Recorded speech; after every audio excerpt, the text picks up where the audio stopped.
हम सब ने बचपन से लेकर आज तक कभी न कभी महाभारत की किसी न किसी कहानी या पात्रों के बारे में अवश्य ही पढ़ा और सुना होगा। इस ग्रंथ की महानता और विशालता का अनुमान महाभारत के प्रथम पर्व में उल्लेखित एक श्लोक से लगाया जा सकता है, जिसका अनुवाद इस प्रकार है। इस श्लोक का अनुवाद है कि जो महाभारत में है वो आपको संसार में कहीं न कहीं अवश्य मिल जाएगा, पर जो यहां नहीं है वो संसार में आपको अन्यत्र कहीं नहीं मिलेगा। इस श्लोक के अनुवाद से हम इस बात का अनुमान लगा सकते हैं कि महाभारत इतना विशाल ग्रंथ है कि संपूर्ण संसार के इतिहास का कोई ना कोई पहलू, कोई ना कोई तथ्य हमें इस पुस्तक में, इस महाग्रंथ में, इस महाकाव्य में जरूर मिलता है। महाभारत प्राचीन भारत का सबसे बड़ा महाकाव्य है और हिंदुओं के सबसे पवित्र धार्मिक ग्रंथों में से एक है।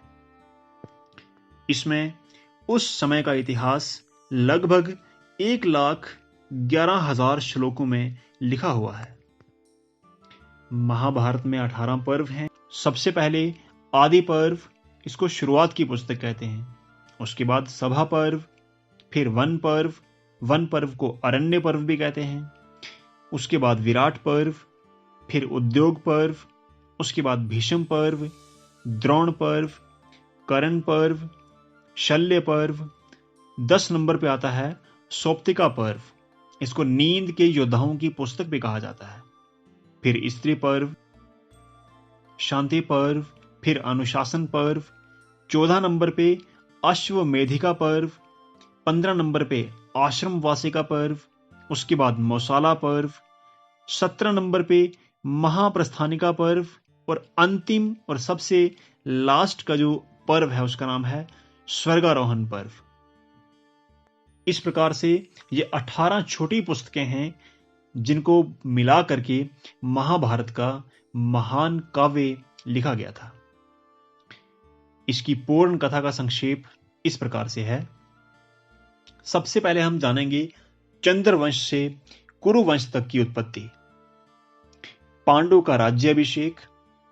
उसके बाद हम समझेंगे कर्ण का जन्म, लाक्षागृह षड्यंत्र और द्रौपदी का स्वयंवर, इंद्रप्रस्थ की स्थापना, पांडवों की विश्व विजय और उनका वनवास, शांति दूत श्री कृष्ण, युद्ध की शुरुआत तथा श्री कृष्ण द्वारा अर्जुन को गीता उपदेश, पितामह भीष्म और आचार्य द्रोण वध,